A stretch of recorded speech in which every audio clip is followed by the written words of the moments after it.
maybe confirmation from Mr. Jerry so that we can proceed and go through this slide.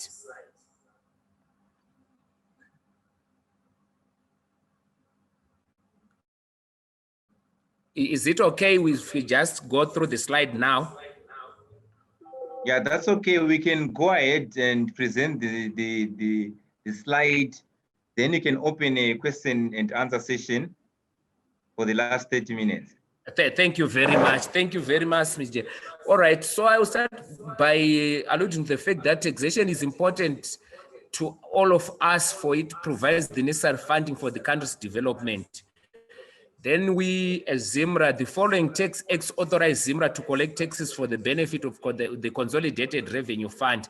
We have got the Income Tax Act, Chapter 26. Then we have got the VAT Act, Chapter 2312, Capital Gains Act 2301, Finance Act 2304. So these are the acts that gives us authority to be collecting revenue on behalf of the country. We also have the Charging Act, which is the Finance Act 2304, the VAT Act 2312, and the Income Tax Act. Right. Maybe I will start by alluding to the fact that with effect from January 2020, the 1st of January, the standard rate for VAT has been reduced from 15% to 14.5%. Then the thresholds for VAT also, you see voluntary registration or compulsory and compulsory registration, the minimum threshold is 1 million. I'm sure all aware that the threshold moved from 60,000 to 1 million. This in terms of section 23(1)(a) of the VAT Act. Then we have got category C. We've got category C, which is a bigger threshold. The threshold is sales or turnover of 4 million. Then we've got category D. We've got a threshold of 2 million sales. Right. We have got other prescribed amounts. We have got this part where the prescribed amount when supply is not required to provide a tax invoice is $100. So we are basically saying you'll be registered for VAT, but if you are going to be supplying goods that are worth $100 or less, you may not charge VAT. So anything that is above $100 is what you are going to be charging VAT on. Then the prescribed amount where no refund is processed. If you are going to be claiming a refund of $600 and lower, you know, the refund may not be processed. It's for administration purposes. If you wish to, then maybe transfer it so that you settle other tax obligations. That if that's your wish, then you can write to the commissioner so that that will be effected. So we are saying any amount that is $600 and below, the refund is not processed. And any amount that is less than $100, you may not charge VAT on it. Then exemption of domestic tourists for accommodation services. This is in terms of statutory 193 of 2020.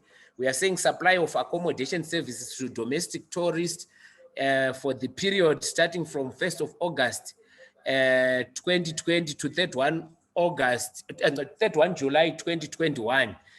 There is no VAT. It's now an exempt transaction. Then I'll go, so if this is being covered here, then it means we may not need to go to the other slide. With effect from 1 August 2020, the tax-free threshold, that is with regards to pay as you earn, the tax-free threshold will be then increased to $5,000 per month for remuneration earned in Zimbabwean dollars. We have often heard people calling us here and asking us, why is it that the minimum threshold gazetted is 25,000 and ZIMRA are saying is 5,000 per month? The one that was gazetted was talking about a tax year which started August and is ending 31 December 2020. And that has got 5 months. So if you are going to divide 25,000 by 5 months, you are going to see that per month, the minimum threshold would be 5,000. So anything that is 5,000 and below, you are not, as an employer, you are not going to withhold pay as you earn. Then the tax tables for remuneration and in foreign currency has not been changed. So we're going to be using those same tables that we're using, I think, as of August 2019 coming onwards. Then the highest income earners will be taxed at 40%. You would reckon to see highest earners or highest income earners being taxed at 45%. So this was reduced to 40%. Then the new tax tables covering August to December 2020 have been provided for both in Zim dollars and in US dollars. You can also refer to the ZIMRA website for the tax tables. So we have got scenarios where we have payee in multiple currencies or someone earning multiple currencies. That is, you have got an employee whom we are giving US dollars as well as Zimbabwean, the RTGS dollars. So for an employee earning both RTGS and Forex, the employer has to convert the RTGS part into USD and use USD tax tables for payee calculation. So we are saying basically for payee calculation, if you want to calculate someone's payee and they're earning both RTGS and Zim dollars, make sure you're going to convert the Zim dollar component into the US dollar component. Then you apply the USD tax tables for your calculation. For example, I will say if someone earns 16,000 RTGS, then is also given as remuneration US dollars 200, then we've got an interbank rate of 85.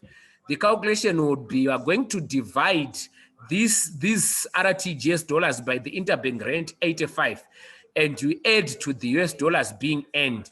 For instance, in our example, you then discover that 16,000 RTGS dollars divided by 85 plus the $200 and the total remuneration converted in US dollars will be $388.24.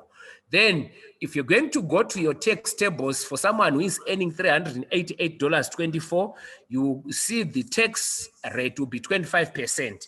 So we are going to say tax at 25% on that 388. We are going to say you are going to get $97.06. And on the formula that is given on the table there, on the tax tables, you see you are supposed to deduct $29. So the tax becomes $68.06. You add 3% AIDS levy, which is $2.04, which means total tax for this particular person, inclusive of AIDS levy, becomes $70.10. Then tax, we now want to see, because according to the Finance Act number 3 of 2019, the Minister of Finance clarified and specifically said, if someone is going to earn in US dollars and also in RTGS dollars, you are supposed to, after calculating using tax tables, using the USD tax tables, you are supposed to then apportion with what contribution of this tax in US dollars was emanating from the RTGS dollars, so that we do not make someone pay tax in US dollars when the other portion was received in what? In RTGS dollars. So what we are basically doing there, where we are saying tax in US dollars, we want to see what contribution of this tax, $70.10, was coming from the US dollar portion. So the US dollar portion, as we see above there, is $200. We then divide by the total after converting our RTGS dollars, which is now 388.24. And we are saying we are multiplying by the portion of tax, the tax calculated using the USD tax tables, including AIDS levy, which is $70.10. you'd find kuti our portion of tax in US dollars becomes $36.11, which means that you are going to say $68.06 minus $36.11.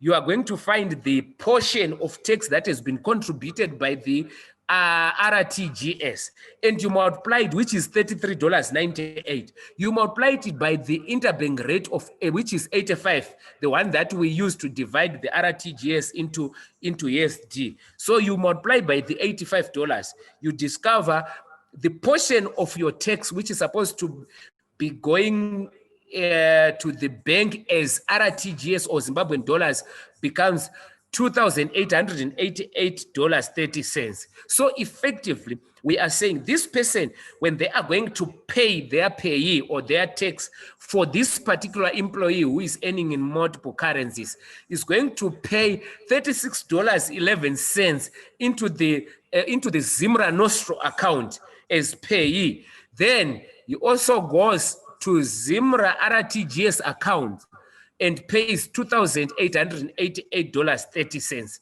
If you have paid your tax like that, you would have correctly paid your payee for this particular employee. So that's basically what we are saying on multiple currencies. So we are basically saying for the calculation of the tax, we revert to the USD tax tables. But when we have calculated, we go back again and use pro rata so that we apportion and see the portion of tax that this particular employee is supposed to contribute in US dollars and in RTGS dollars. Then we pay like that. So paying, you have to pay, in RTGS and US dollars. But for the purpose of calculating the tax itself, that's where you are saying we convert the RTGS dollars to US dollars, then you use US dollar tax tables. So I think that the example that we are supposed to use. Then when we also move on to tax credits, where we are saying the credits increased to 9,000 as per the table below. We have got a credit for taxpayers who are over 55 years of age. You normally know it as the elderly person's credit. It was $900, then it moved to 9,000. Then the blind person's credit also moved from $900 to 9,000. Then the mental or physically disabled person credit, it moved from $900 to 9,000. Please note that these are annual figures. So to get the monthly figure, you then need to divide by 12, which means monthly, I think you get to about $750. Based on the amendment in Finance Act number 2 of 2019 and amendments of other specified amounts, the applicable credit to be used is $900 US if we are going to be using the US tax tables. Then what is also peculiar in the year 2020 is that the year was then divided into 2 tax years in as far as payee is concerned. 2020 year of assessment now has 2 tax periods for the purpose of employment income, which will be earned in Zim dollars.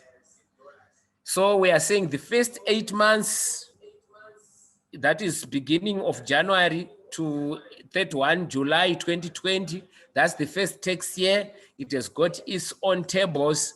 Then after that, the minister in his midterm announcement, he then provided us with other tables, which means I'm sorry, there where he's saying be the 4-month period. It's not a 4-month period. It's a mistake there. We will need to correct that one. It's a 5-month period beginning on the 1st of August 2020. So and ending 31 December. So if we're going to calculate from August up to December, you have got 5 months. That's why I'm saying that's an error where it's saying 4 months. It's a 5 months. So we are basically saying taxpayers will be required to submit 2 ITF 16s And for those that earning employment income from 2 or more employers who normally submit my ITF-1 returns, there we are saying they are also supposed to bring 2 ITF-1s for the different 2 tax years in respect of the remuneration received in Zimbabwean dollars. So we should take note of that. I think part B is where I also alluded to the fact that those 5 months are where people are confusing and saying, why is it that we are taxing someone who is earning $17,000 Zimbabwean dollars? The reason, and yet the minister said the minimum threshold is now 25,000. I said it's 25,000 over a period of 5 months, that is August to December. So effectively, the minimum threshold is 5,000 a month. We should also take note of the income tax rates that were revised. We are saying with effective 1 January 2020, the rate of tax for income tax is now 24%. It used to be 25%. Sorry for that one.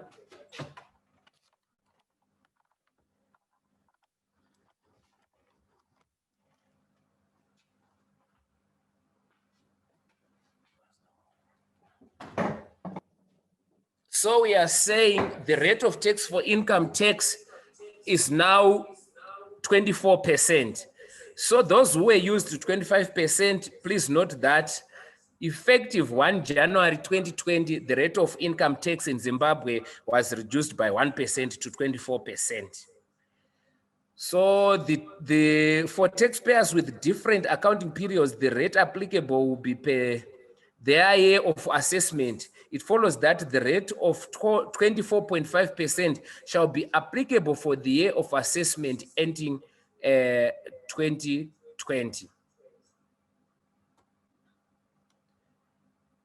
We also have got an amendment to the benefits, Section 81F of the Income Tax Act.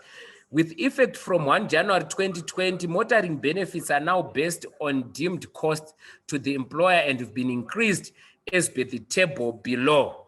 So we are seeing the effective deemed amounts. And please note those amounts like up to 1,500 cc, where I've got 54,000, it's over a period of 12 months. So we are saying we divide that by 12 so that we can get the amount which is applicable for the benefits monthly. Those that are raising up their hands, I'm sure they've got burning issues, but we attend to those burning issues soon after we have completed the slide. Please take note of your question, just jot it down and you ask as we finish the presentation. So please note that the US dollar values shall be used for employees who are earning exclusively in US dollars, or by those who earn partly in Forex and partly in Zimbabwean dollars. So going back to the slide above, we are saying those who are going to use those deemed values of my US dollars, we are saying are those that are earning exclusively in US dollars, or those who are earning partly US dollars and partly Zim dollars.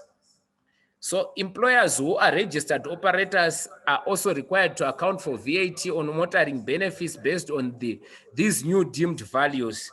However, employers paying staff in Forex will not be required to account for VAT in Forex on the benefit, since the tax is not received in Forex. So that one is a major highlight. We should note that. But if you are an employer and you are paying off staff in Forex, you will not be required to account for VAT in Forex on the benefit. The benefit itself will not be in US dollars. It will not be in US dollars. It will be in RTGS dollars. Non-executive directors' fees. We are saying it's in terms of paragraph 4W, non-executive directors' fees with effect from 1 January 2020. fees received by a non-executive director which have been subject to tax on non-executive directors' fees shall be exempt from income tax. Income tax is separate from withholding tax on directors' fees, which remains payable. So we are saying these ones, we used to, as ZIMRA, register them and ask them to account for income tax, and they would also bring their quarterly payments and, ITF 12C. So we are saying this has fallen away. The withholding tax that is withheld at source becomes a final tax in this regard. If a non-executive director is in receipt of these fees only, no return shall be submitted, as the withholding tax becomes the final tax in that instance. Then we also have got this one, IMTT, intermediate money transfer tax. Though we are not the ones who are administering it, or we are not the ones in the administration, day-to-day administration of IMTT, would like you to be aware of the changes that has also happened, since it's also a tax that we find in our nation. Tax-free threshold, okay, maybe some would need to note, if ZIMRA is not the ones that are administering it, who then, if you've got any queries to do with IMTT, you then need to visit the bank that would have withheld, because it's withheld at source. So you'd need to visit the bank. If you are not satisfied, then you go to the regulator, which is the Reserve Bank. The tax-free threshold increased from $100 to $300, and then tax payable revised from $25,000 to $50,000 on transaction on which tax is payable, which is equivalent to or exceeds $2,500,000. Then tax-free threshold for transaction in foreign currency is $5. The transfer of money from a nostro foreign currency account into a transaction which will be subject to IMTT. Then foreign currency transactions no longer exempt from IMTT. Tax exempt IMTT except foreign currency transactions made by persons covered under the Privileges and Immunities Act. Then effective 1 August 2020, then we also have the Victoria Falls Securities Exchange, for your information, concessions and exemptions. I'm sure we all know that we now have, the Victoria Falls Securities and Exchange.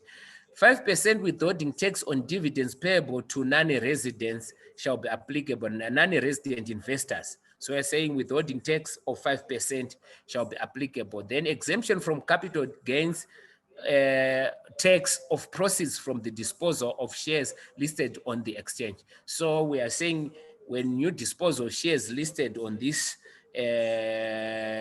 platform, they are exempt from capital gains tax. Then also exemption from income tax of the receipts and accruals of the proposed Victoria Falls exchange, security exchange.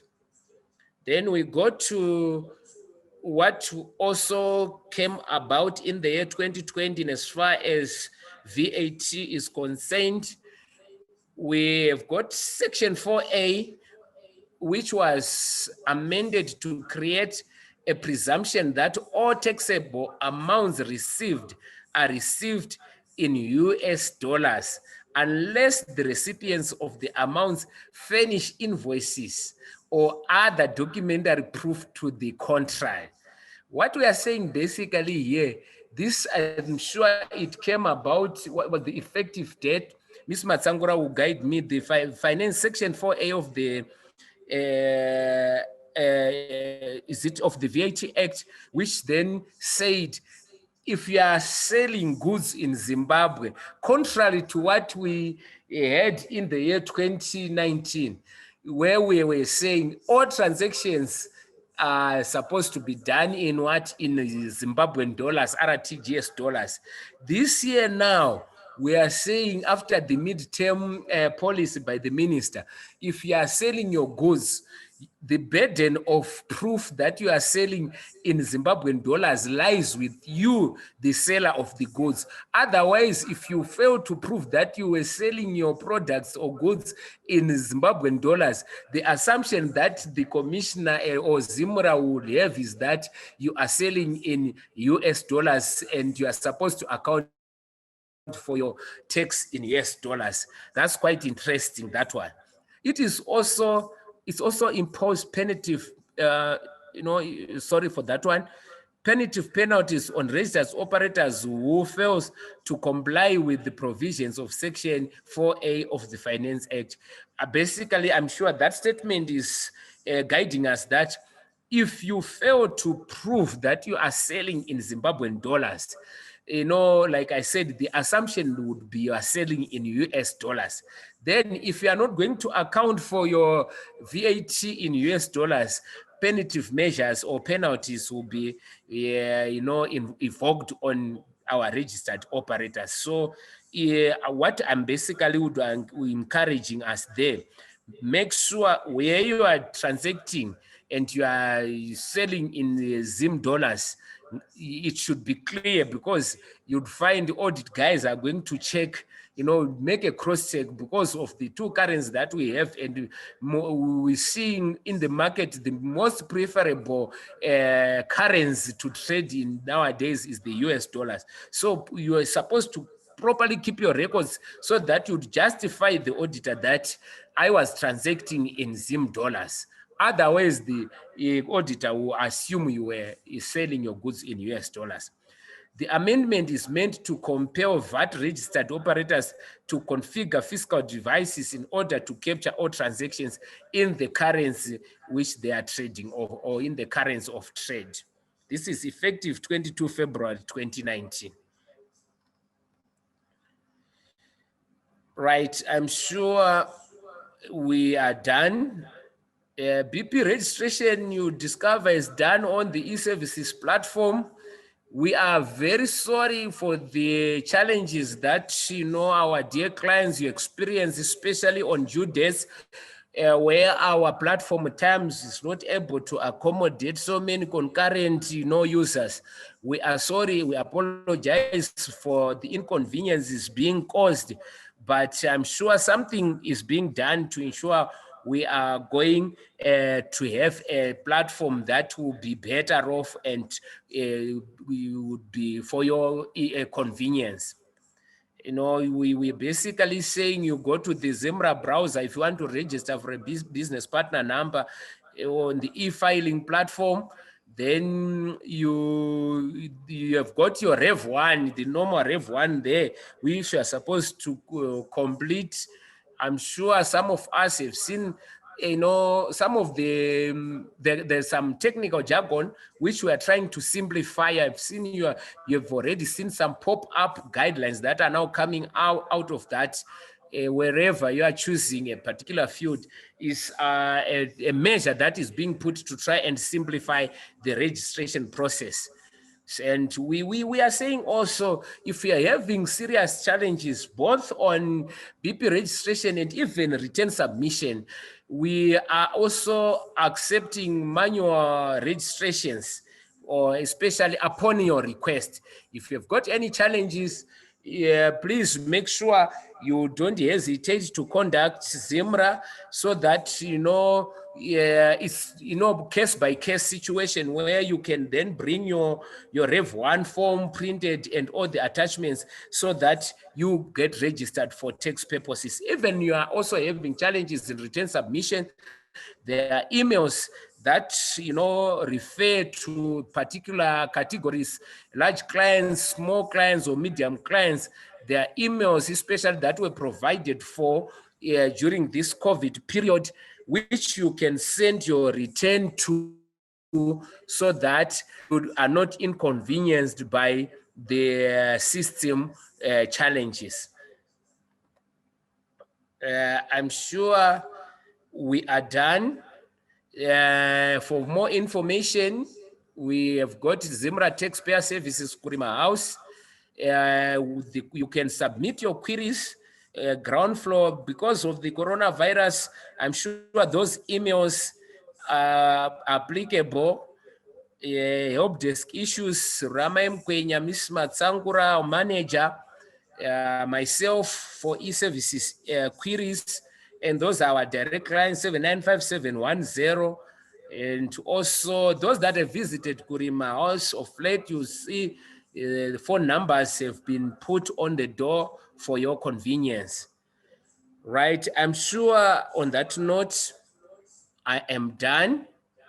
Thank you very much for listening. You discover our presentation was more to do with the changes and highlights that were introduced in the year 2020, so that when you are going to be doing your annual returns, or before you do a summary of your payees for the year 2020, January to December, and consolidate before you submit your ITF 16, you are going to adjust and amend accordingly and submit your returns correctly. I'm sure everyone now is updating their accounts, ready to get the ITF 263s for the year 2021. Check with your liaison officers so that at the time that you are supposed to be applying, you will not have any outstanding returns or payments. Thank you very much. Thank you, Mr. Chigwanda, for a good presentation. So we'll be opening the question and answer session. So what we'll do is you can raise your hand through the Zoom. Then we can unmute your mic so that you can actually ask Mr. Chigwanda live instead of writing the questions on the question and answer. So those who have got questions, they are free to raise up their hands so that our technical team can actually unmute their audio right now. You can kindly ask Mr. Chigwanda if you've got any questions.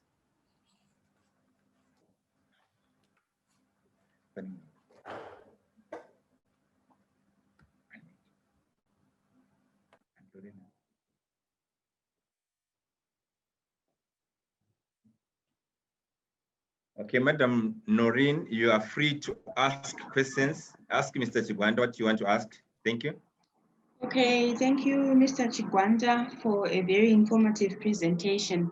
I just wanted to find out where you were talking about registered operators and VAT being presumed to be in US dollars. The effective date, is it 22 February 2019 or 22 February 2020?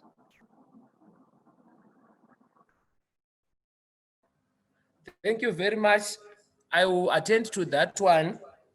The effective date is 22 February 2019 as it appears on the slide.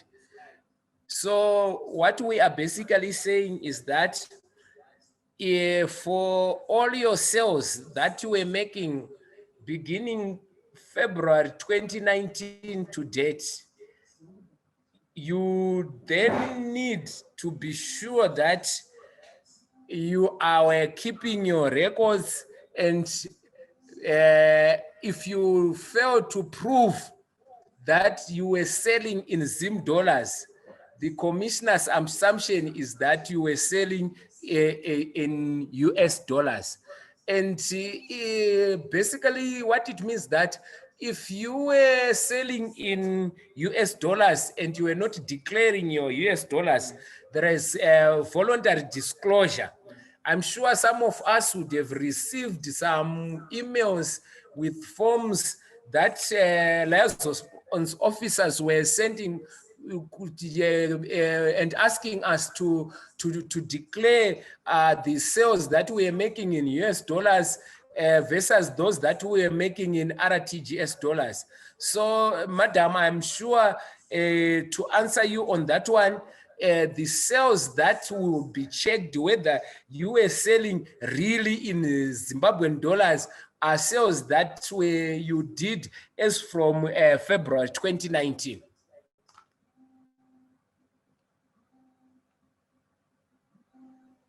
Thank you, Mr. Chigwanda, for clarifying that one. Next on questions is Tendai Banga Jena. You're free to ask. Yeah, I've got one question for Mr. Chigwanda. What happens on VAT returns when you are selling exclusively in RTGS, but some of your purchases are in US dollars? How then do you balance off your returns? All right. Thank you very much for that one. You discover if you are doing your maybe sales in RTGS dollars exclusively, and then when you're making your purchases, you are purchasing in US dollars, you discover what you need to do precisely is that we have got a new VAT return. It is not yet uploaded on the e-filing platform, and they are in the process to do that. You then need to submit your VAT, your VAT7, a manual return. The manual return that we have has got part 5 of the VAT7. So you just, what you are going to do, in the earlier parts where you are going to declare your output tax, you declare your output tax in RTGS dollars, then your purchases, you are going to convert them at the prevailing interbank rate the day that you did the purchase for the purpose of the VAT7, and you convert them to RTGS dollars.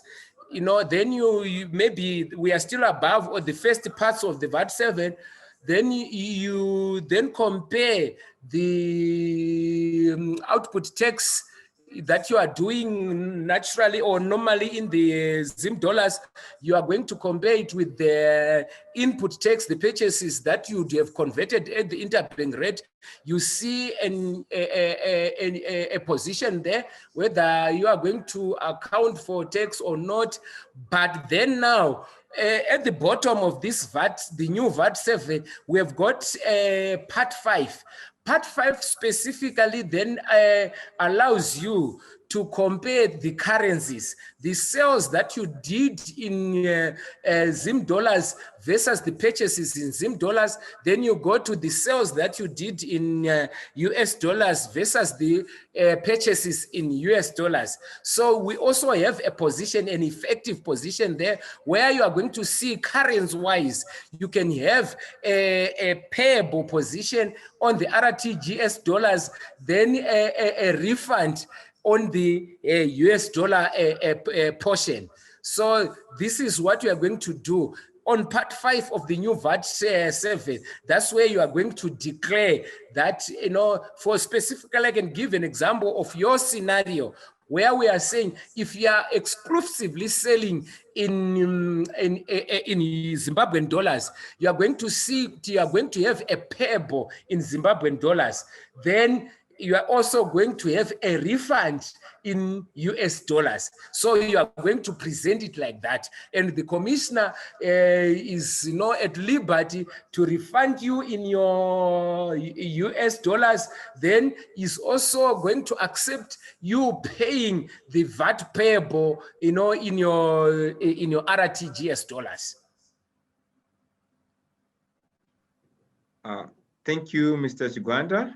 Sorry, maybe the new VAT7, which has got that part 5, is there now on the website. What is now being done is to make sure that it's also on the e-filing platform. Thank you very much, Mr. Chigwanda. Next on the questions, I think it's Miss More Blessing Mgoni, Mr. or Mrs. You can go ahead. It's Mr. Mogoni. Thank you so much, Mr. Chigwanda, for the presentation. I came in late, maybe you had addressed my question. If I remember well, at some point, His Excellency President Nagago, or was it through the Minister of Finance, they proclaimed a tax holiday for medical institutions. Please shed light on this, as I didn't see a follow-up statutory instrument or anything. Thank you. Maybe sorry, before you submit, I didn't get the tax holiday. Was it what was it for? That's what I want to understand. I didn't quite clear get it. It was just during news in the newspapers as well to say medical institutions will be exempted from paying some taxes at some point during the COVID time. I'm sure that was we've got a decided case where we are saying COVID allowance is not an allowance that will add up to someone's remuneration. It's exempt from pay as you earn. So when you are computing your someone's someone's pay as you earn, what we are clear as of now is that we know normally allowances like housing allowance, transport allowance, in terms of Section 81F of the Income Tax Act, those ones should be added to someone's remuneration. But COVID allowance was specifically exempted. This is what we have got now. I will also then maybe take it up and check if we have got any other issues that were exempted. But what is clear with us as of now is the COVID allowance. Thank you very much, Mr. Chigwanda, for clarifying that one. Okay, Mr. Jerry. So maybe we may need, I think our former speaker's email address, so that, you know, I would then follow up on him and clarify if there are any other medical issues that were exempted from tax apart from COVID-19. So maybe if you can get us his email address so that we can make a follow-up. Thank you very much, Mr. Mo Blessing. I think you can provide your email on the question and answer. Just provide your email so that Mr. Chigwanda can actually follow up on you. Then Madam Sime Mpofu, you are free to ask, Madam.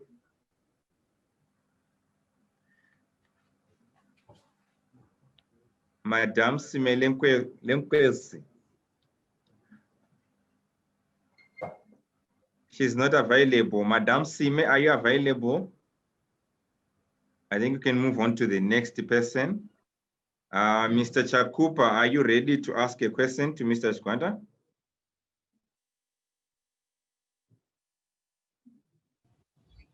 Hello.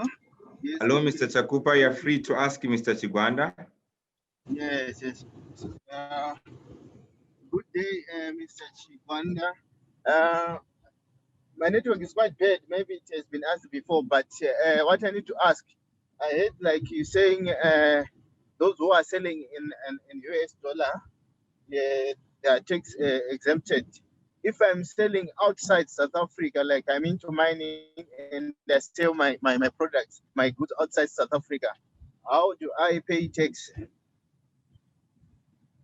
I think that's my question. That's all I want to ask. Thank you, Mr. Chigwanda. You can answer him. I wanted some clarity from his question. He is in Zimbabwe and is selling outside Zimbabwe. Yes, like minerals, yes. You are selling outside Zimbabwe? Yes. Meaning yes. you are exporting? Yes. Okay, so and you are saying if you are exporting, and the question is you heard that you are exempt. Yes, if you are selling your goods in US dollars, how do they treat this one? Yes, how do you treat this one? Okay, the treatment you are selling, all right, I get you. You are selling outside Zimbabwe and you are selling in US dollars. Am I right? Yes, the products are from Zimbabwe, yes. The products are from Zimbabwe and you are selling that's right. them. All right. Basically, it means that your income is in US dollars, meaning you are declaring your income in US dollars. But what you have to take note of is exports are zero rated. They attract VAT at 0%, meaning it's a government's drive to try and promote exports, and they are charged at 0% VAT. Meaning on your side, whatever you are purchasing in Zimbabwe, you are allowed to claim input tax, but effectively you don't have output tax because your output tax is at 0. So it's just it's a promotion. Apart from the price itself to be at low, to be so that it becomes attractive, you are also promoted in such a way that whatever you are doing or whatever purchases that you are making, you are allowed to claim VAT at the end of the period, whatever, a month or bi-monthly. So zero rating is a way to try and promote, because someone will be, entitled to the refunds from ZIMRA. Yeah, I think I'm getting lost somewhere. Actually, what I'm asking is, yes, I'm not buying anything in Zimbabwe. Like, I'm mining in Zimbabwe. Maybe it's iron ore or copper or gold. Then I'm selling outside Zimbabwe. Right. Yes. You are selling in US dollars. I'm sure the issue is not in maybe the currency or whatever. As long as you are exporting, your exports are zero rated, and you declare them in the currency that you are selling them. All right. I think that is clear. That is clear. Yeah. And your income, you are declaring your income in the currency that you are selling your products. So for your sake, your income will be reported in US dollars. Yes. All right. Yes. All right. Yeah. All right. Thank you very much. Okay, fine. Okay, thank you, Mr. Chigwanda. I think Madam Sime failed to talk to you through audio, so we're going to just read a question on our question and answer. She was asking, let me just read what she said. We are sending payee returns in USD on emails. When will we be able to upload these on e-filing? That's a question from Madam Simen Pofu. Madam is saying she's sending returns in US dollars. Yeah, she's saying she's sending payee returns on emails for USD. So she's asking, when will she be able to upload these on e-filing? Oh, okay. For those returns that are exclusively in US dollars, the system has not yet been configured to receive, but I'm sure they are working out something, because, we already have tax tables in US dollars. The next move would be for us to be able to also submit the return in US dollars. So for now, they may need to continue submitting them via the emails and up until, but actually they are also allowed to convert the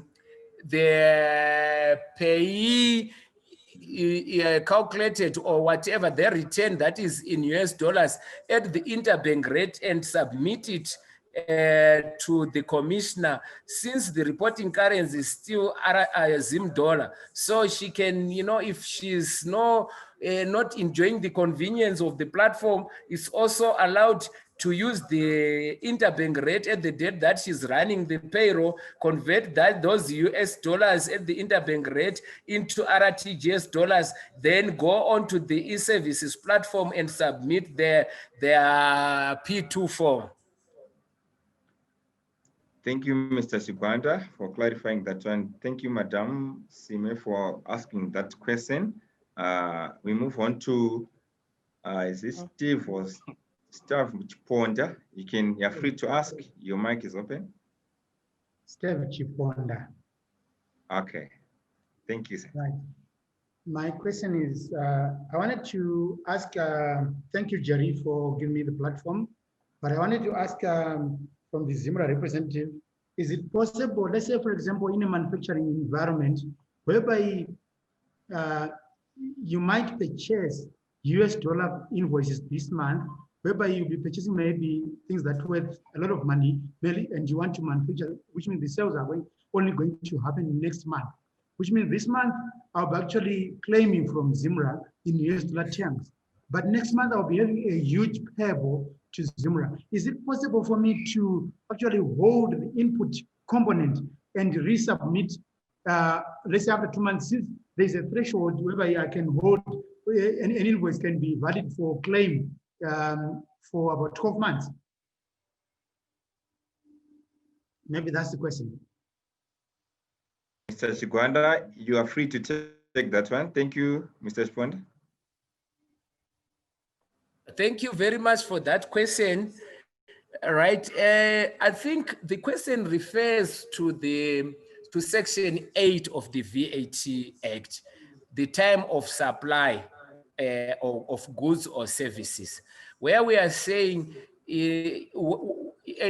at times it becomes more important, and the Act is more precise on what we should do. We should be able to ascertain our VAT position at a specific point in time. So when purchases are made, and these purchases are going to go into, or they are made for the purposes of manufacturing, and the manufacturing process is going to happen 3 or 2 months or 1 month later, the particular registered operator is supposed to then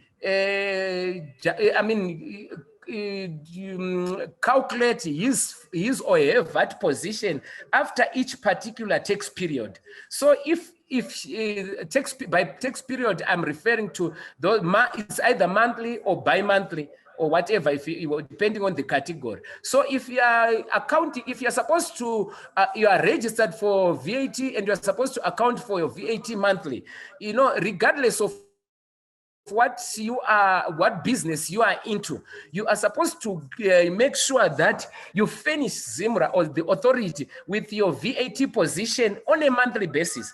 So, if you are supposed to be getting a refund in a particular month because you have done purchases, that's your correct VAT position. You are supposed to submit your VAT 7 with a refund. Then the following month you have started production and you are selling from the purchases that you did in the previous month. You are also supposed to give us your correct position, your correct VAT position on that particular month. Suppose you never bought anything, but now you have sold all your products. You are now supposed to then finish with a VAT 7 that only has got output tax. That's correct. And that's was provided for by the VAT Act. So if you are going to hold on to your refund and then maybe say I will finish ZIMRA with a VAT 7 when I have made sales which are corresponding to the purchases, that's not the correct position, because that particular tax period you are supposed to then finish ZIMRA with the correct tax position. Mind you, these purchases invoices, they've got dates on them. So when these guys are auditing you, they will come and check whether you are offsetting sales against purchases of the same particular tax period. Thank you, Mr. Chigwanda, for clarifying that one. We can move on to the next question. I think we are just going to allow maybe 10 more minutes since we failed to start earlier because of the technical issue. So Ms. Matimba, you can go ahead and ask your question.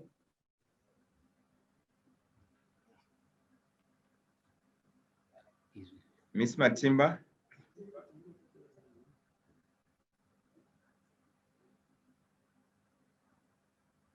Can you hear us, Ms. Matimba, or you can ask on the question and answer? Maybe you can just read your question since it's there on question and answer. Mr. Chigwanda, a question for you. For an employee who earns both RTGS and USD, which currency do we submit the return in? And please explain how to show both the RTGS and USD portions on the return. Sorry, Jerry, I just got interrupted somehow. Can you just repeat the question? Okay. For an employee who earns both RTGS and USD, which currency do we submit the return in? And please explain how to show both the RTGS and USD portions on the return. I'm sure our example, okay, maybe our example was mainly emphasizing the paying part. We will also thank you for that question. It helps us also, add another slide so that we clarify the return side, because our example emphasized on the payment side. The return itself, if someone is getting a remuneration both in US dollar and RTGS, the reporting currency becomes the RTGS for now, for capturing purposes. So the employer will then furnish us with a payee return, which is in what? In Zimbabwean dollars. Thank you, Mr. Chigwanda. Payment is what we explained. Payment would be both in US dollar and RTGS dollars, but the return itself is in what? In Zim dollars. So we are saying the rate that they use there is the prevailing interbank rate on the day that they are running the payroll. I know it's a lot of work. It's not good at all, but we are just interpreting statute. What is provided by the act. So the return itself, they will then need to convert it and bring it in RTGS dollars. Thank you very much, Mr. Chigwanda, for clarifying that one. I think it's a thorn issue. There's a person with a name. We've just unmuted your mic. It's written Reis Runulu. I don't know what that it means. You can go ahead and ask your question.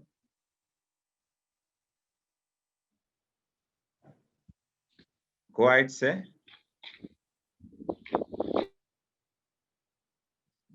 Okay, we move on to the next question for the sake of time.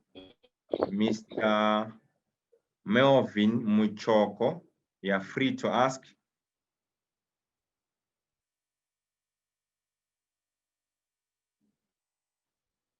Mr. Muchoko, are you there? Okay, I think is not available. Who else has got the question?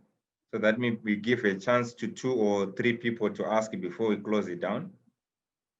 Mr. Tawaruisa Fungai, you're free to ask your question.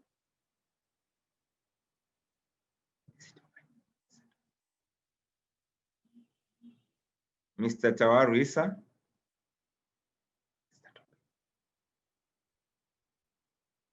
That's okay. I think we just take 2 questions on the question and answer for Mr. Chigwanda, then we close it. We close this session. I think there's a person, Nodenwale. The question is it true that all companies have to be re-registered? I think maybe this question, Mr. Chigwanda, is it for ZIMRA or is it for the Register of Companies? Right, that one is for the Registrar of Companies, Mr. Jerry. Thank you very much. I think we are hosting also the Registrar of Companies next week on Thursday. So I think I will just take this question and ask them and for them to clarify. We'll move on to the next question, which was asked by Mr. Andrew Muponzwa. Some companies for VAT, but are not currently meeting the threshold. How are we going to deal with them? I don't know. Maybe Mr. Chigwanda, you got this one, because they're saying some companies for VAT which have not yet met the threshold. How are we going to deal with them? I don't understand the question. Maybe you understand it better, Mr. Chigwanda, or we move on. All right, Mr. Jer, I'm sure maybe we would then need to construct the question. Maybe is it that they are registered for VAT, but their sales volumes for now are much lower than the minimum threshold? And the question would be, what are they supposed to do? You know, they continue charging VAT in their transactions. As long as they made threshold in history, they continue up until when they feel they are no longer, you know, interested in charging VAT because their sales volumes are, you know, over maybe a period of 12 months or 24 months, they are trading, you know, the volumes of trade is very, very low. They can voluntarily apply for VAT deregistration with ZIMRA, and the deregistration will be processed. Thank you very much for clarifying that one, Mr. Chigwanda. I think we'll move on to the last question from Mr. Alan Karuma Zondo. Unfortunately, we cannot ask all the questions in this session, but I think Mr. Chigwanda has provided to us with his email and phone number, and also through the M&J offices, you are also free to ask. This question is saying, we have been asked by ZIMRA to declare amounts which were received from period April to June in foreign currency. During this period, we were invoicing in RTGS, but receiving some receipts in USD because of the dual pricing became effective in August. My question is, I have paid and submitted all my VAT returns in RTGS in that period. Does it mean I have to use the new Form VAT7, which will separate the currencies during that period? Did you get the question, Mr. Chigwanda? I got the question. Thank you. I got the question. It's unfortunate, maybe if the person or our operator, registered operator, had declared everything in Zim dollars, and maybe it seems he was now converting the purchases at the prevailing rate and they submitted without, you know, clarifying. Maybe he had not have the preview of having the new VAT7. So I'm sure what the client is supposed to do is to just make a voluntary disclosure on the new VAT7 to show maybe that April to August, I have submitted my return in RTGS, but this is how I was actually transacting as shown on the new VAT7. So you would then go to part 5 of VAT7 and declare the output, output tax in RTGS versus input tax in RTGS. Then he goes to the portion where he has to declare for the 3 months the output tax in US dollars versus the input tax in US dollars, so that it becomes clear. So that's more like a voluntary disclosure that that particular person is supposed to do. So it will be more like an amended return. Thank you very much for clarifying that, Mr. Chigwanda. I think we cannot take all the questions. We are also going to have another session for a different, because this one was oversubscribed. So we're also going to have another session for other people to attend at 2 o'clock. But this leaves me to thank everyone who came through to attend this webinar. I hope it was helpful. And for more information, sorry for interrupting. Yeah, you're free. Hello? You're free to go ahead, Mr. Chigwanda. So sorry for interrupting. There is one thing that we think we did not spell out in our presentation, the bonus-free threshold in Zimbabwean dollars and in US dollars, specifically because we are in the month of November, and also so that in the afternoon when the minister is going to present his budget, our dear clients will be able to, should be able to, to listen and see whether there are any changes. Because as of now, bonus free threshold stands at $5,000 in Zimbabwean dollars, $5,000, then $350 in the foreign currency. So, but we are basically saying, as we are dealing with, you have given a platform to deal with our dear clients, please make sure in the afternoon we also, pay attention to what the minister is going to announce and the effective dates, because he may announce the bonus free threshold and give it an effective date of 1 December. So we wouldn't want you to be guided by the old rate that we've just given you, which is $5,000 in Zim dollars and $350. So what we are basically saying, our dear clients, may you please, take note when the minister is going to present in the afternoon. There could be changes, not only with the bonus issue or any other issues that may be affect you, and you can still revert to us for confirmation. Thank you. Thank you, Mr. Chigwanda. Thank you, Mrs. Matsangura from ZIMRA for helping us, for helping our clients to clarify matters, because sometimes if we speak on our own, we need to hear from the people who are actually responsible for crafting these statutory instruments and the Act. So I would like to thank you very much and thank everyone who actually came through to sacrifice their time to come through. This is our only economy which we have to build, and we've got our own companies which have to be built. It doesn't matter how the economy is behaving, but as M&J, we believe that there's a light at the end of the tunnel. Let us continue to hustle. Let us continue to work very hard. We are going to bring you more sessions in 2020 and 2021, whereby we'll be speaking with your authorities, for example, ZIMRA, the Register of Companies, ZIDA, NASA, and all the authorities, those who help us to boost our business. Because like Robert Kiyosaki said, he says, rich people, they make money through taxes, but poor people are actually made poorer because of paying more taxes.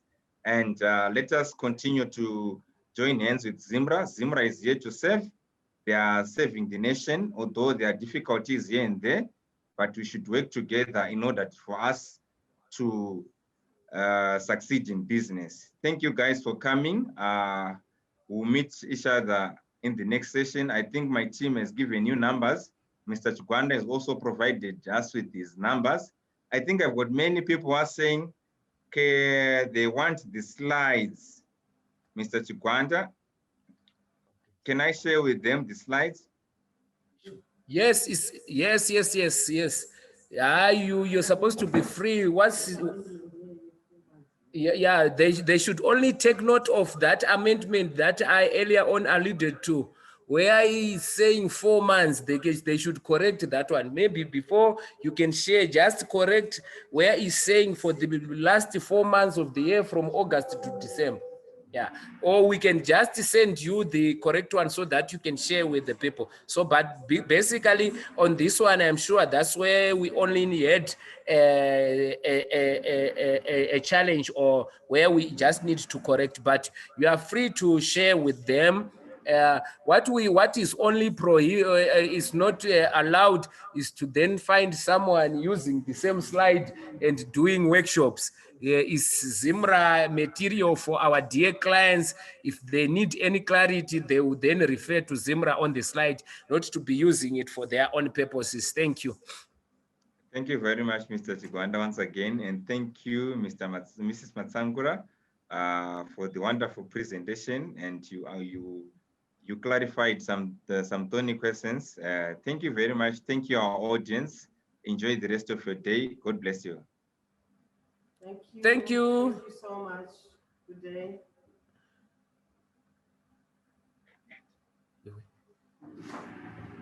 Todina pata kubuda.